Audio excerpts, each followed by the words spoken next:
இந்தி திணிப்பு விஷயத்துல அப்படி திருப்பி இருக்காரா? களத்தை தன் பக்கம் திருப்பி இருக்காரா? எதுலயே ஒண்ணுல திருப்பி இருக்காரா சொல்லுங்க. திருப்பரங்குன்றம் இஷ்யூ ஓடிச்சு, விஜய் ஏதாவது பேசினாரா? பெரியார் இஷ்யூ ஓடிச்சு, விஜய் ஏதாவது கருத்து சொன்னாரா? களத்தை கையில எடுத்தாரா? ஒரு யூடியூப் சேனல் நீங்க எடுத்தீங்க களத்தை கையில, ஒரு கட்சி கையில எடுத்திருக்கணும்ல.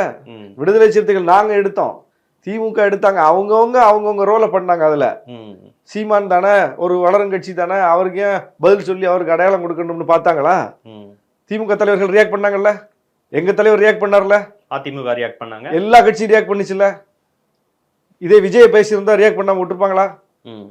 விஜயை பத்தி அவர் வந்து ராலியில் அடிபட்டு செத்து போயிடுவேன்னு சொன்ன உடனே ரியாக்ட் பண்ணாங்களா இல்லையா? அப்ப விஜய் தன்னுடைய கொள்கை தலைவரா ஏற்றுக்கிட்ட தலைவரை பத்தி பேசுறாங்க. விஜயை பேசினதை விடவும் பெரிய ஆத்திரம் பெரியாரை பத்தி பேசணும்னா தாவேக்காவுக்கு வந்திருக்கணும். ஏன்னா கொள்கை தலைவர். விஜயை பத்தி பேசினா கூட பதில் சொல்றதுக்கு விஜய் இருக்காரு, பெரியாரை பத்தி பேசுறதுக்கு பதில் சொல்ல பெரியார் இருக்காரா? அப்ப மறைந்து விட்ட ஒரு தலைவரின் நியாயங்களை யார் பேசணும்? மறைந்த தலைவர் வந்து பேச முடியாது. அப்ப யார் பேசணும்? யார் அவங்கள தலைவரா ஏத்துக்கிட்டாங்களோ அவங்க தான் பேசணும். அதுதான் நம்ம கடமை அந்த இடத்துல.